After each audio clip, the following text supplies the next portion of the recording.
Durant cette célébration, rendons grâce au Seigneur qui agit dans le cœur de tous les humains sans exception.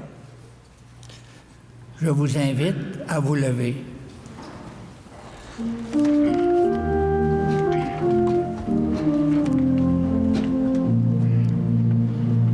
Pareil au vent que l'on ne voit jamais et qui pourtant fait chanter nos forêts, le Dieu vivant se laisse découvrir et nous fait pressentir l'éternité. Dieu nous appelle, Dieu nous attend. Allons à sa rencontre, c'est lui le Dieu vivant. Et c'est en vain qu'on veut le remplacer par des chemins d'étrange liberté qui n'offrent rien que des semblants d'amour dont on revient toujours le cœur blessé. Dieu nous appelle, Dieu nous attend. Allons à sa rencontre, c'est lui le Dieu vivant. Bonjour à tous. Ce matin, il y a quelque chose d'un tout petit peu spécial. Nous avons une équipe de tournage derrière.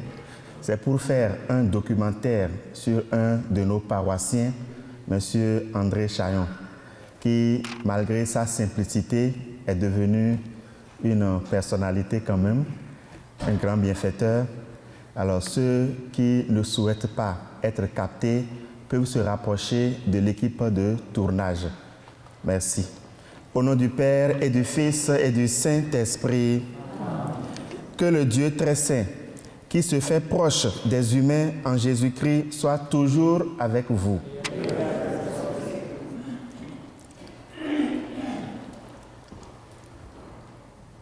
Ouvrons nos cœurs au Seigneur Jésus, qui nous rassemble pour célébrer l'Eucharistie. Il nous apporte la bonne nouvelle de la miséricorde de Dieu et nous accueille tels que nous sommes, avec nos réussites et nos projets, et aussi avec nos échecs et nos pauvretés.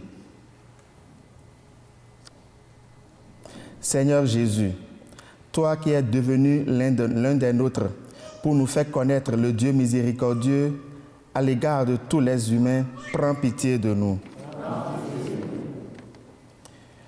Ô Christ, toi qui es proche des malades, des démunis et des pécheurs, prends pitié de nous.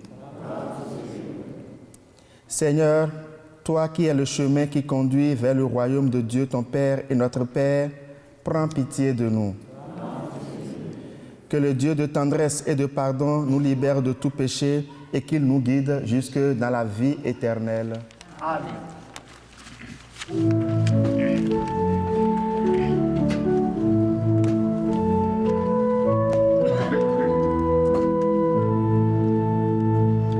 Gloire à Dieu au plus haut des cieux, paix aux hommes qui l'aiment. Tu as fait ciel et terre, le soleil sur les jours, la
Prions le Seigneur.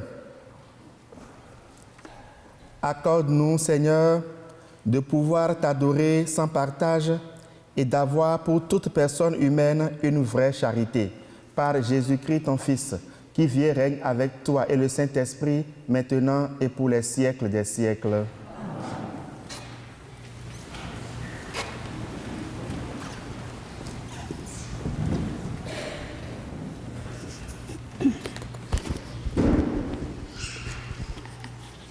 Lecture de la lettre de saint Paul apôtre aux Corinthiens. L'amour prend patience, l'amour rend service, l'amour ne jalouse pas, il ne se vante pas, il ne se gonfle pas d'orgueil, il ne fait rien d'inconvenant. Il ne cherche pas son intérêt, il ne s'emporte pas. Il n'entretient pas de rancune, il ne se réjouit pas de ce qui est injuste, mais il trouve sa joie dans ce qui est vrai. Il supporte tout, il fait confiance en tout, il espère tout, il endure tout, l'amour ne passera jamais. Les prophéties seront dépassées, le don des langues cessera, la connaissance actuelle sera dépassée. En effet, notre connaissance est partielle. Nos prophéties sont partielles. Quand il viendra l'achèvement, ce qui est partiel sera dépassé. Quand j'étais petit enfant, je parlais comme un enfant, je pensais comme un enfant, je raisonnais comme un enfant. Maintenant que je suis un homme, j'ai dépassé ce qui était propre à l'enfant. Nous voyons actuellement de manière confuse, comme dans un miroir.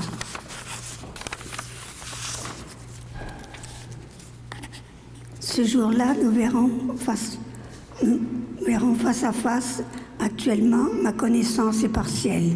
Ce jour-là, je connaîtrai parfaitement comme j'ai été connu. Ce qui demeure aujourd'hui, c'est la foi, l'espérance et la charité. Mais la plus grande des trois, c'est la charité. Parole du Seigneur.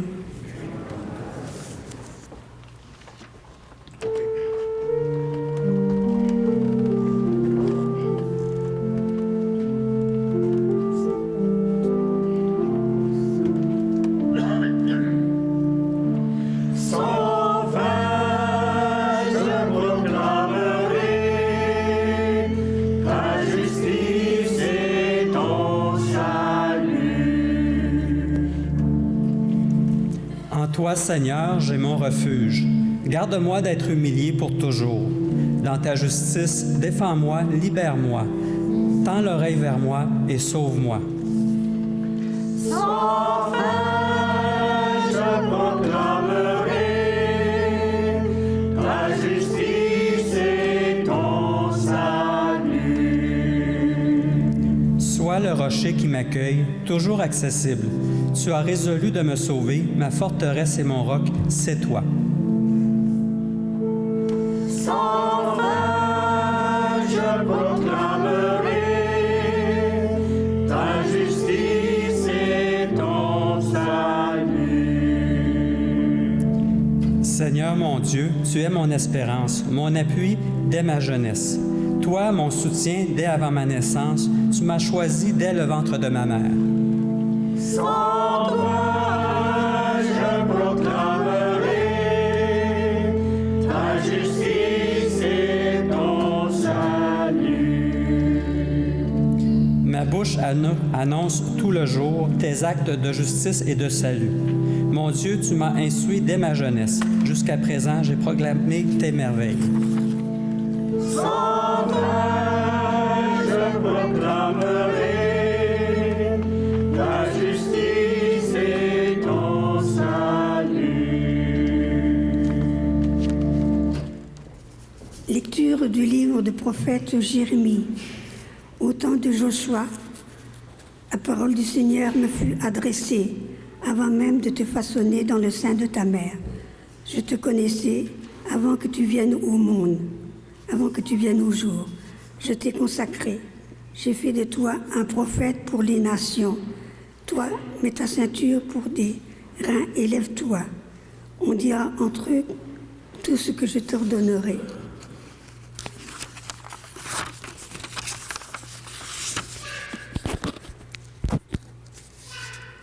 tremble pas devant eux. Sinon, c'est moi qui te ferai trembler devant eux.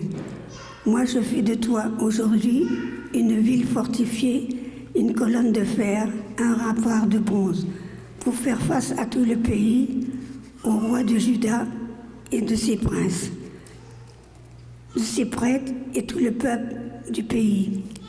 Ils te combattront, mais ils ne pourront rien contre toi, car je suis avec toi pour te délivrer. Oracle du Seigneur, parole du Seigneur.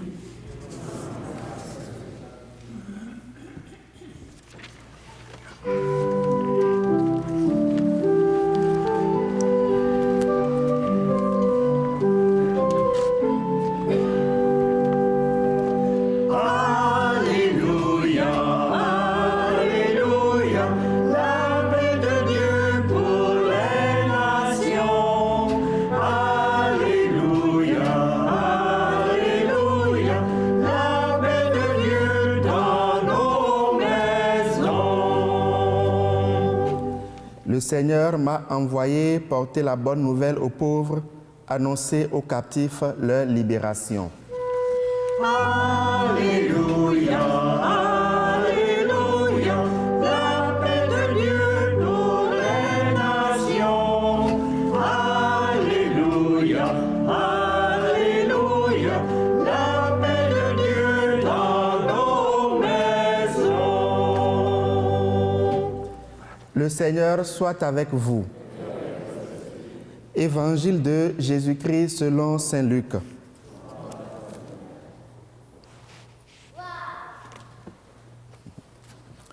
En ce temps-là, dans la synagogue de Nazareth, après la lecture du livre d'Isaïe, Jésus déclara: « Aujourd'hui s'accomplit ce passage de l'Écriture que vous venez d'entendre. » Tous lui rendaient témoignage et s'étonnaient des paroles de grâce qui sortaient de sa bouche. Ils se disaient: « N'est-ce pas là le fils de Joseph ?» Mais il leur dit: « Sûrement, vous allez me citer le dicton « Médecin, guéris-toi toi-même » et me dire: « Nous avons appris tout ce qui s'est passé à Capharnaüm. Fais donc de même ici, dans ton lieu d'origine. » Puis il ajouta: « Amen, je vous le dis, aucun prophète ne trouve un accueil favorable dans son pays. En vérité, je vous le dis, au temps du prophète Élie, lorsque pendant 3 ans et demi le ciel retint la pluie et qu'une grande famine se produisit sur toute la terre, il y avait beaucoup de veuves en Israël.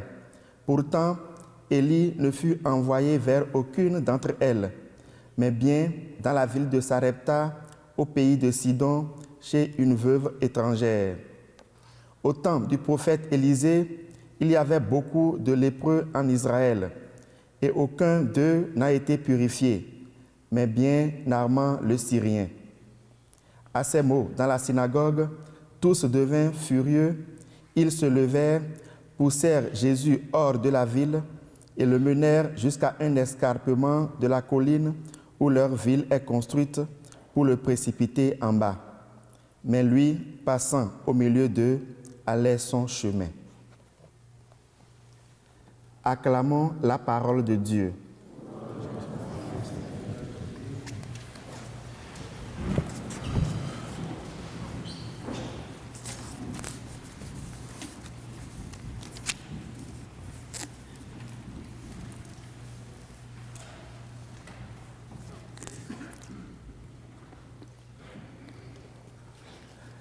Jésus revient dans sa ville d'origine et l'accueil qui lui a été fait le pousse à donner une sentence. Aucun prophète ne reçoit un accueil favorable dans son pays. Cette sentence donnée par Jésus est devenue un proverbe que la sagesse populaire a adopté. Mais remarquons tout de suite, un prophète est différent d'une célébrité. Nous savons bien, lorsqu'une célébrité, à l'instar d'une star de la musique ou d'un joueur de hockey ou de soccer, revient dans la ville où il est né, dans la ville qu'il a vu grandir, nous savons bien quel accueil lui est fait. Déjà à l'aéroport, c'est de grosses voitures avec une grande foule qui l'accueille. Et puis on organise des fêtes. Et chacun essaie de dire comment il est proche de lui depuis l'enfance. Certains vont même dire que déjà, dès son enfance, il voyait en lui un avenir radieux. D'autres diront même qu'ils l'ont conseillé dans ce sens. On pourrait même baptiser des rues, des endroits de son nom. Voilà un peu comment on accueille une célébrité dans nos sociétés. Mais Jésus, lui, n'a pas reçu cet accueil parce qu'il n'est pas une célébrité. Jésus n'est pas une star. Il est un prophète. Une star, c'est quelqu'un qui devient l'ambassadeur de sa région. Quelqu'un qui se fait une fierté qu'il vient déverser sur les siens. Par contre, le prophète, il est l'ambassadeur de Dieu et reçoit sa fierté de Dieu. Alors, une fois que nous avons fait la distinction entre une célébrité et un prophète, venons-en maintenant à la réalité du prophète lui-même. À ce niveau aussi, il faut faire une distinction. Parce qu'il y a un type de prophète à la manière des hommes et il y a le type de prophète selon le cœur de Dieu. Lorsque on parle de prophète, le commun des mortels pense à quelqu'un qui prédit l'avenir. Quelqu'un qui ne voit que l'avenir en rose. Quelqu'un qui ne parle que du bien. Et cela, notre société en raffole. Ces types de prophètes sont adulés et se font facilement beaucoup d'argent, surtout aujourd'hui. Mais le portrait du prophète selon le cœur de Dieu est tout à fait différent. Et ce portrait, on le trouve dans la vie de Jésus et dans les textes de ce jour, notamment la première lecture et l'évangile. Alors, un prophète selon le cœur de Dieu, c'est d'abord quelqu'un qui est suscité par Dieu. Le prophète est suscité par Dieu. On ne s'improvise pas prophète. C'est Dieu qui choisit et qui confie cette mission. Parfois, il le fait même dès le ventre de la maman. On l'a vu dans la première lecture, entendu dans la première lecture. Donc, c'est Dieu qui suscite le prophète. Et le prophète, il parle au nom de Dieu. Il ne parle pas en son nom. Il ne parle pas au nom d'une autre personne. Il dit au peuple ce que Dieu lui demande de dire. Et il n'a pas le droit de diminuer quelque chose ou d'augmenter quelque chose. On pourrait être tenté en tant que prophète pour faire plaisir, pour être plaisant avec le peuple de Dieu, de dire ce que ce peuple veut entendre, ce qui lui lénifie la confiance, ce qui ne le dérange pas dans la confiance. Le prophète qui agit ainsi, il n'est pas prophète selon le cœur de Dieu. Il doit dire la vérité au peuple de Dieu tel que Dieu le lui a confié. Le prophète selon le cœur de Dieu, il révèle plus le présent que l'avenir. Parce que le Dieu dont il parle, c'est un Dieu présent. Ce n'est pas un Dieu qui va se faire absent dans le quotidien pour nous attendre dans notre futur. C'est un Dieu présent. Alors le prophète parle plus, révèle plus le présent que l'avenir. Le prophète, c'est un homme ou une femme de foi, de prière et d'ouverture. Parce que, avant d'aller parler de Dieu au peuple, il faut que lui-même, Dieu lui parle. Alors, dans la prière, dans la foi, il rencontre Dieu, il écoute, il est ouvert à ce que Dieu lui dit, il se remplit de Dieu afin de pouvoir parler de Dieu aux autres. Le prophète, selon le cœur de Dieu, c'est quelqu'un d'ordinaire et de banal. On l'a entendu dans l'Évangile. Ce n'est que le fils du charpentier, l'enfant de Joseph. Le prophète, c'est un dérangeur parce qu'il dénonce les choses qu'on souhaiterait garder secrètes, surtout les mauvaises choses. Il avertit lorsqu'on s'écarte de la voie de Dieu. Et parce qu'il agit ainsi, il devient indésirable. Il est incompris parce qu'il veut parler selon le cœur de Dieu. Aujourd'hui, nous le savons tous, Le vox populi n'est plus le vox Dei. La voix du peuple n'est plus forcément la voix de Dieu. Et comme l'a dit l'autre, ce n'est pas parce qu'ils sont nombreux à dire quelque chose que c'est la vérité. Alors le prophète doit savoir jouer avec tout cela, même s'il doit chercher les bons mots pour ne pas choquer, pour faire passer le message de Dieu en tenant compte de l'ambiance, de l'environnement. Il est tenu de dire la vérité à Dieu. Pas à Dieu, plutôt la vérité de Dieu aux hommes. Alors voilà le portrait que nous tracent les textes de ce jour et la vie de Jésus sur le prophète. Mais ce portrait met surtout l'accent sur le rejet et l'adversité que vit le prophète.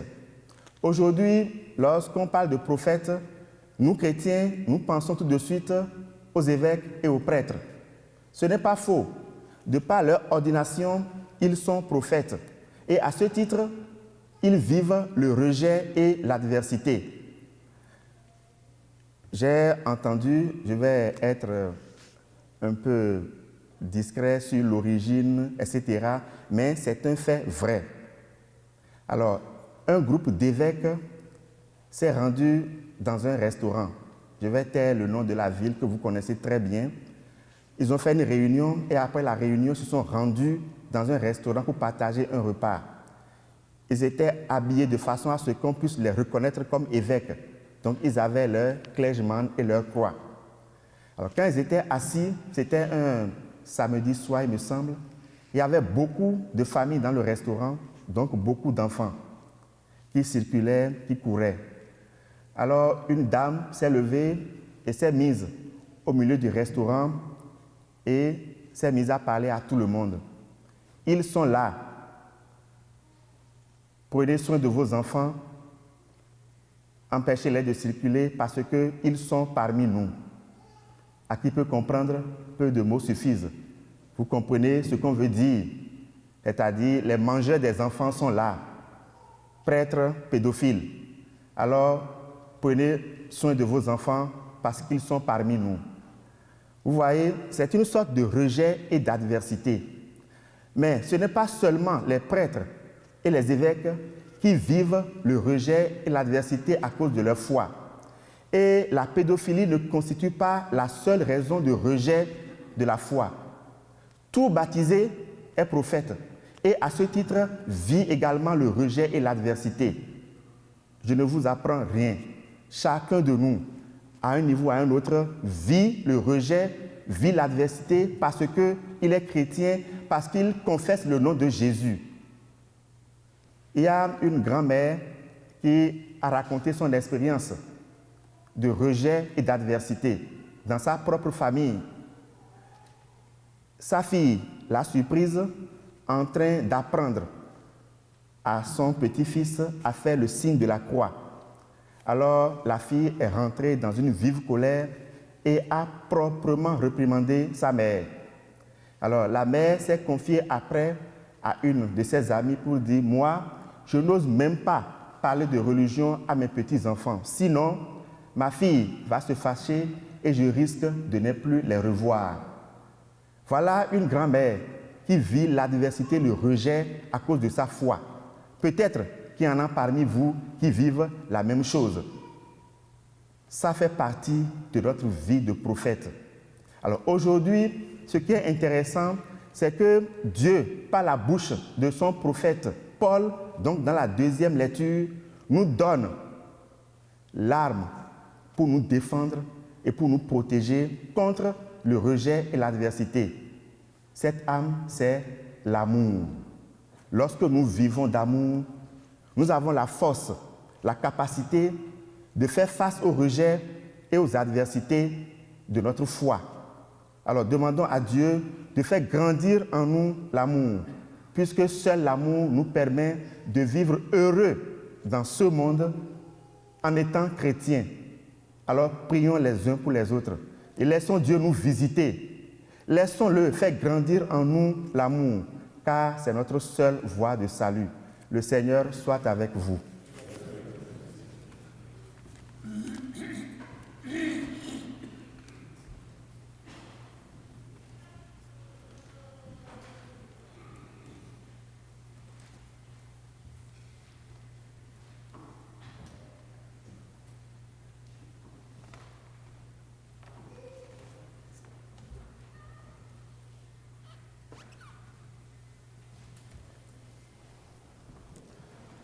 Je crois en Dieu,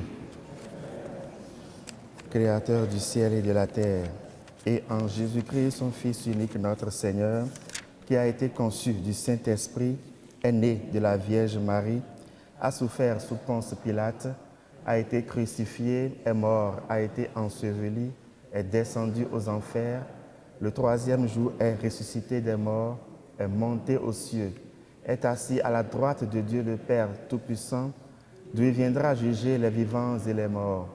Je crois en l'Esprit Saint, à la Sainte Église catholique, à la communion des saints, à la rémission des péchés, à la résurrection de la chair, à la vie éternelle. Amen. Jésus nous assure que les grandes promesses des Écritures s'accomplissent aujourd'hui pour nous et pour tous les humains. Que notre prière soit confiante et universelle. Seigneur, exauce-nous.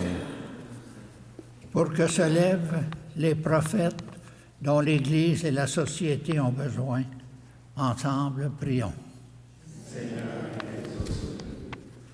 Pour que les responsables économiques et politiques agissent avec droiture pour assurer le bien de tous les humains, ensemble, prions. Seigneur, exauce-nous. Pour les peuples opprimés par des dictatures, privés de leur liberté ou du nécessaire, garde espoir en un avenir meilleur. Ensemble, prions.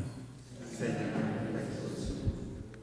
Pour que les exclus, les démunis, les personnes seules et les blessés de la vie apprennent qu'ils sont les privilégiés de l'Évangile. Ensemble, prions. Seigneur, exauce-nous.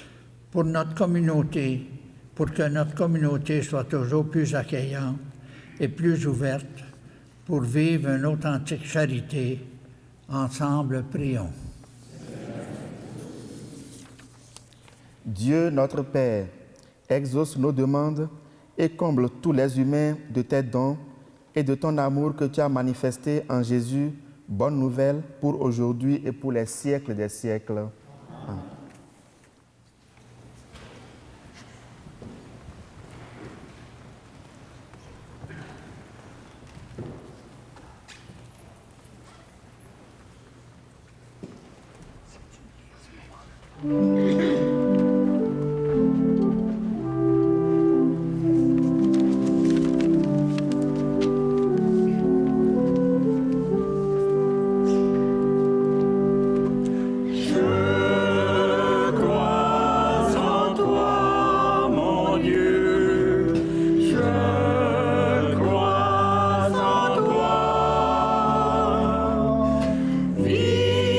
Vivant mystère.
Prions ensemble au moment d'offrir le sacrifice de toute l'Église.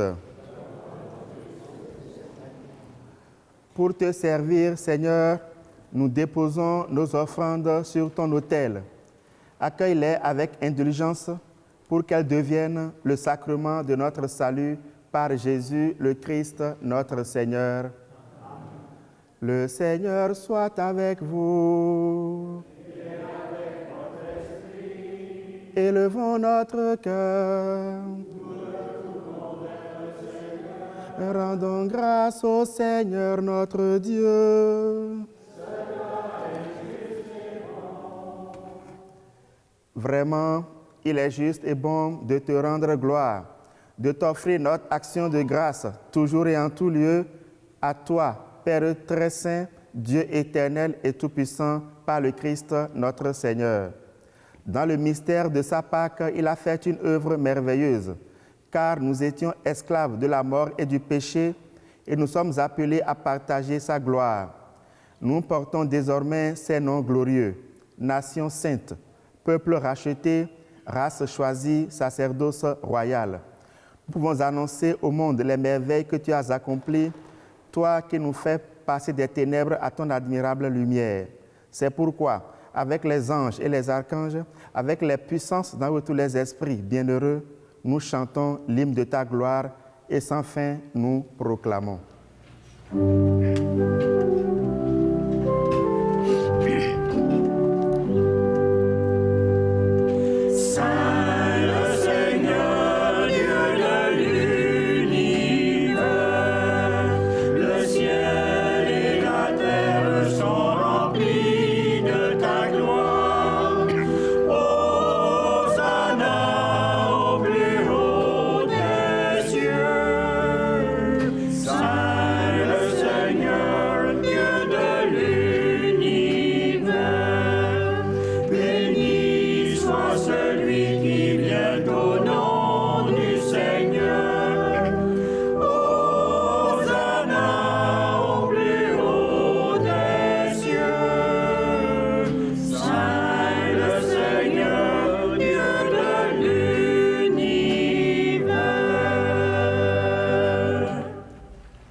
Toi qui es vraiment saint, toi qui es la source de toute sainteté, Seigneur, nous te prions. Sanctifie ces offrandes en répandant sur elles ton esprit, qu'elles deviennent pour nous le corps et le sang de Jésus le Christ, notre Seigneur. Au moment d'être livré et d'entrer librement dans sa passion, il prit le pain, il rendit grâce, il le rompit et le donna à ses disciples en disant : « Prenez et mangez-en tous, ceci est mon corps livré pour vous. » Je crois en toi, mon Dieu, je crois en toi, vivant mystérieux, si près de moi, dans tous les désarrois, tu garderas ma foi. Je crois en toi, mon Dieu, je crois en toi.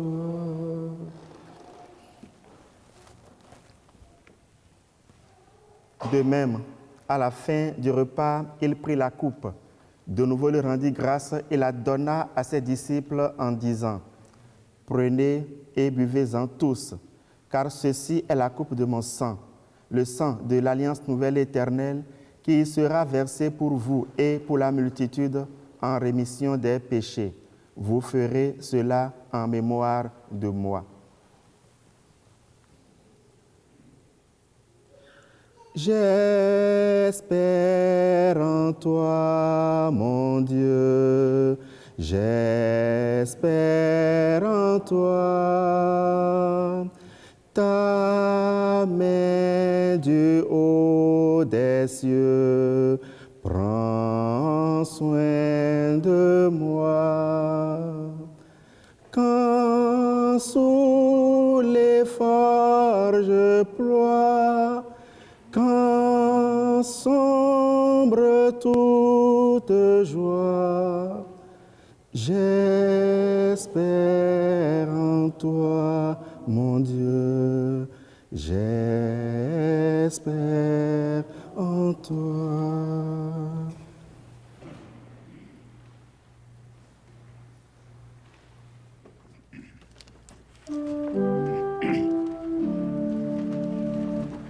Jésus est mort, Jésus est vivant, Jésus reviendra, Alléluia. Faisant ici mémoire de la mort de ton Fils et de sa résurrection, nous t'offrons, Seigneur, le pain de la vie et la coupe du salut, et nous te rendons grâce car tu nous as choisis pour servir en ta présence. Humblement, nous te demandons qu'en ayant part au corps et au sang du Christ, nous soyons rassemblés par l'Esprit Saint en un seul corps. Seigneur, souviens-toi de ton Église répandue à travers le monde. Fais-la grandir dans ta charité avec le pape François, notre évêque Noël et tous ceux qui ont la charge de ton peuple. Souviens-toi de nos frères et sœurs qui sont morts dans la paix du Christ. En particulier, souviens-toi de Monique Hamel, de Maria Vénilde Pereira, de Robert Riveste, dont c'est le 4e anniversaire de décès, de Suzanne Normando. Souviens-toi de l'abbé Patrice Benito, que tu viens de rappeler à toi. Souviens-toi des défunts de chacune de nos familles. Reçois-les dans ta lumière auprès de toi. Sur nous tous, enfin, nous implorons ta bonté, sur nos parents, nos amis, sur tous ceux qui nous ont fait du bien, ceux qui souffrent dans leur corps ou dans leur âme, sur tous les malades et sur tous ceux-là qui nous ont demandé de prier pour eux. Nous implorons, Seigneur, ta bienveillance. Permets qu'avec la Vierge Marie, la bienheureuse Mère de Dieu, son époux, Saint Joseph, avec les apôtres, Saint Michel, les saints dont nous portons les noms et les saints de tous les temps qui ont vécu dans ton amitié, nous ayons part à la vie éternelle et que nous chantions ta louange par Jésus-Christ, ton Fils bien-aimé. Par lui, avec lui et en lui, à toi, Dieu le Père Tout-Puissant, dans l'unité du Saint-Esprit, tout honneur et toute gloire pour les siècles des siècles. Comme l'avons appris du Sauveur et selon son commandement, disons: Notre Père qui es aux cieux, que ton nom soit sanctifié, que ton règne vienne, que ta volonté soit faite sur la terre comme au ciel. Donne-nous aujourd'hui notre pain de ce jour. Pardonne-nous nos offenses, comme nous pardonnons aussi à ceux qui nous ont offensés, et ne nous laisse pas entrer en tentation, mais délivre-nous du mal. Délivre-nous de tout mal, Seigneur, et donne la paix à notre temps. Donne la paix à nos consciences. Par ta miséricorde, libère-nous du péché. Rends-nous forts devant les épreuves. En cette vie, nous espérons le bonheur que tu promets et l'avènement de Jésus-Christ, notre Sauveur.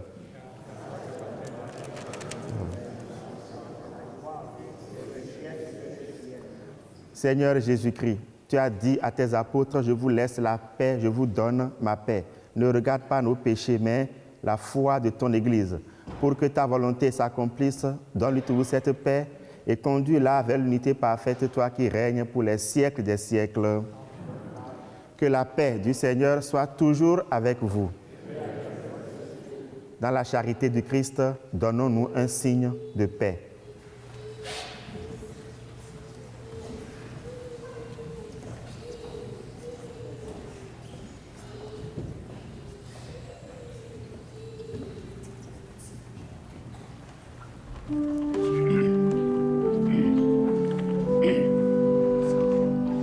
Agneau de Dieu,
Heureux sommes-nous d'être invités au repas du Seigneur.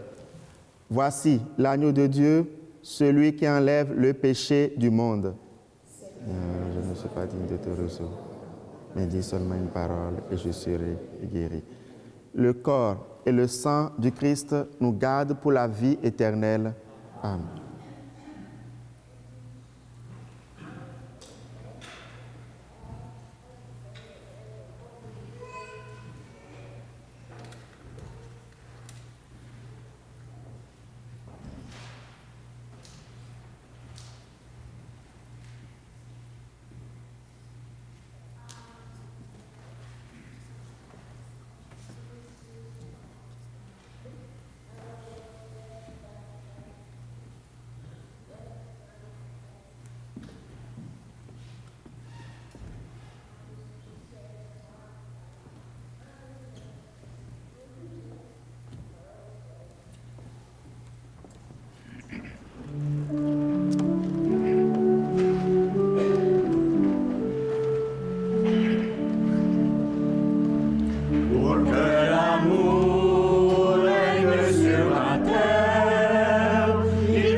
Ceux qui cherchent à créer le bonheur.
nous recommandons à vos prières Madame Thérèse Rouleau, 86 ans, veuve de M. Léopold Campeau.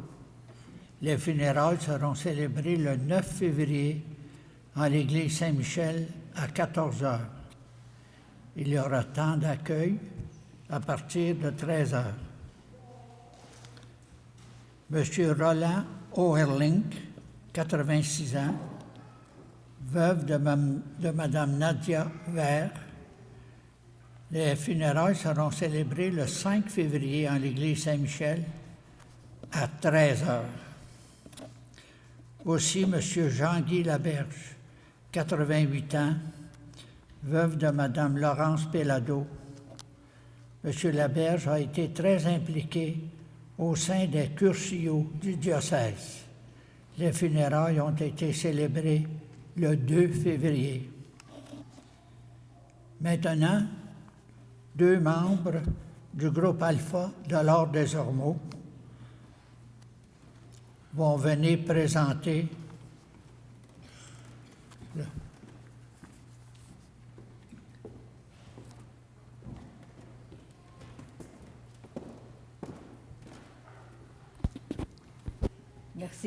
Merci. Bonjour, mon nom est Noël et je suis heureuse d'être ici pour vous parler du parcours Alpha. Alpha, c'est un regroupement de bénévoles qui existe dans 164 pays et qui est approuvé par l'Église catholique et le diocèse de Montréal. Lors d'une série de rencontres, des adultes se rassemblent autour d'un repas pour explorer la foi chrétienne dans un contexte amical. Le repas est suivi d'un exposé sur un des 10 thèmes prévus. Par exemple, comment Dieu nous guide-t-il ou qu'en est-il de l'Église aujourd'hui? Par la suite, nous retrouvons un petit groupe de 8 à 10 personnes pour échanger ce que nous a interpellés dans l'exposé de la soirée. Les soirées Alpha cadrent bien avec les activités de la nouvelle évangélisation et s'adressent à tous, ceux qui cherchent un sens à la vie, ceux qui doutent de leur foi ou ceux qui ont la foi mais qui veulent approfondir leur relation avec Jésus.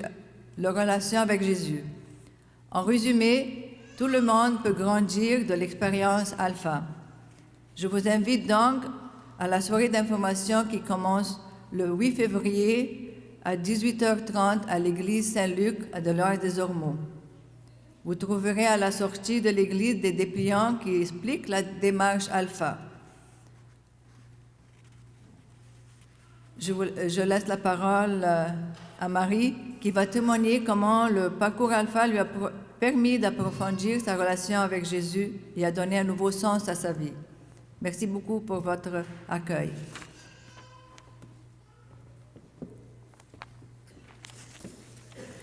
Bonjour, je m'appelle Marie et je suis contente d'être ici pour vous parler du parcours Alpha. J'ai grandi dans une famille chrétienne et très croyante, donc j'ai toujours été croyante. Je pensais que c'était assez, mais je vivais des moments difficiles et je sentais qu'il manquait quelque chose dans ma vie. Un jour, quelqu'un m'a parlé de Alpha et je me suis joint à eux. J'ai découvert plein de choses. Les partages que l'on fait avec Alpha m'a fait grandir dans la foi. Mon amour pour Dieu est devenu immense. J'ai senti très fort sa présence dès le premier soir. Et depuis, en tout temps, je sais qu'il est là, il est près de moi. Et les moments difficiles que je vivais sont devenus très minimes. Alpha est devenu pour moi un endroit où je me sens plus proche de Dieu. C'est un cheminement. Chaque soir, quand je quitte, je me sens soulagée. Je dirais même que je suis beaucoup moins stressée. Donc, je vous invite à essayer le parcours Alpha. Tout probable, comme moi, vous allez vivre des bons moments, en amitié et en prière. Je vous remercie de m'avoir écouté et que Dieu vous bénisse. Merci.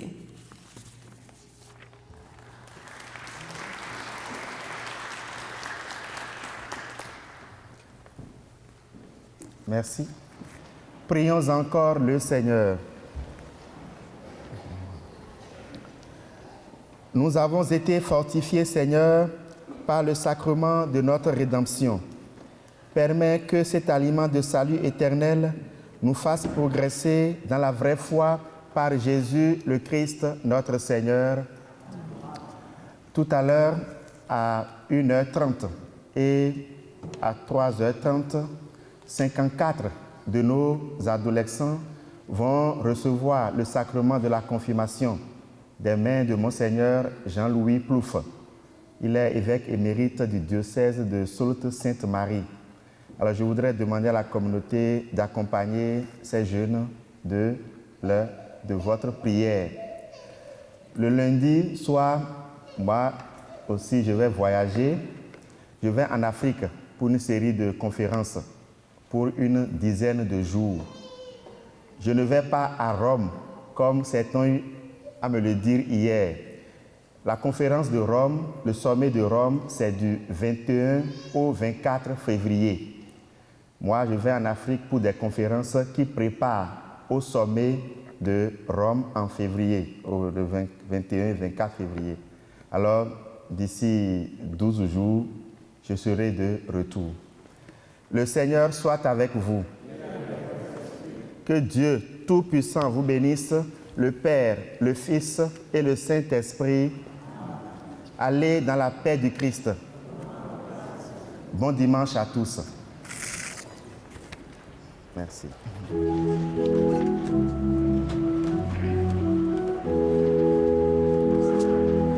Célébrons la paix, il nous vient de Dieu. Pour notre bonheur, il nous a choisis. Célébrons la paix, il nous vient de Dieu. Pour servir le monde et son Église. Célébrons la paix, il nous vient de Dieu. Pour notre bonheur, il nous a choisis. Célébrons la paix, il nous vient de Dieu.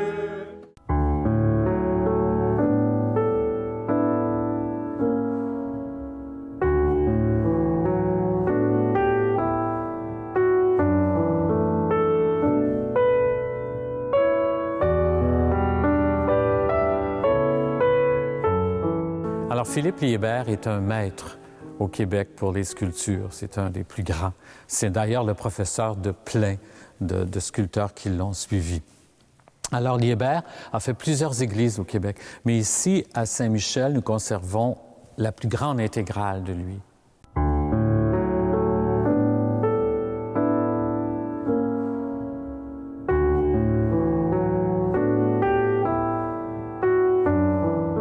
Alors, je vais vous montrer en premier l'œuvre principale de l'Église, qui est nulle autre, naturellement, que le maître-autel. Ce doit d'être une pièce très importante. C'est une œuvre d'art magnifique aux sculptures très, très fines. Alors, le maître-autel date de 1792. Alors, c'est une œuvre magnifique que Liébert a fait. Liébert aimait beaucoup les chérubins, alors on peut en observer plusieurs. Alors, la partie inférieure s'appelle le tombeau. C'est l'autel même, la table. C'est composé ensuite de la partie intermédiaire, la monstrance, où on exposait, entre autres, le Saint-Sacrement lors de prières. Et on peut voir tout en haut la gloire, où le triangle est écrit Dieu. Le soleil représente naturellement la gloire. Alors, si on observe de plus près, on y voit toutes les sculptures que Liébert y a fait. C'est très délicat. C'est sûr que les couleurs ne sont pas de lui. Probablement qu'au départ, c'était toutes dorées, comme la porte du tabernacle. Alors, on voit des feuilles d'acanthe, des feuilles de chêne. Si on monte un peu plus haut, on voit la porte du tabernacle, qui est les 7 sceaux. C'est tiré de l'Apocalypse. Dans la monstrance, à l'arrière de la grande croix, on peut voir le beau Dieu de Vaudreuil, l'Ecce Homo. On l'appelle ici, on l'a toujours appelé le beau Dieu de Vaudreuil. Plus haut, comme je vous ai expliqué tantôt, la gloire.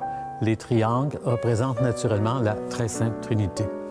On peut voir aussi les chandeliers tout de bois et la croix que Liébert a faite en 1792.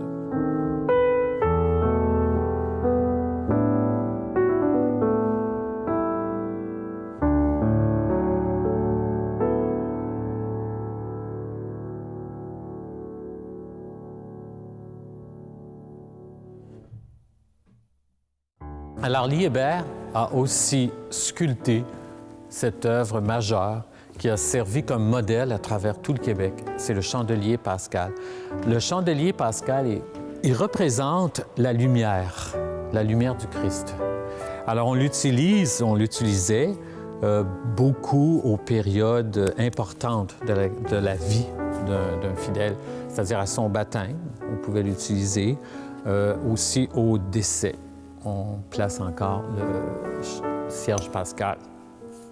Cette œuvre-là est magnifique. Elle est recouverte entièrement de feuilles d'or.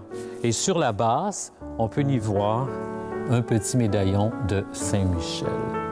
Il a été restauré par le Centre de conservation du Québec. C'est en bois. C'est du bois qui est tout recouvert de feuilles d'or. C'est des sculptures très délicates aussi. Liébert était vraiment la perfection même dans la sculpture.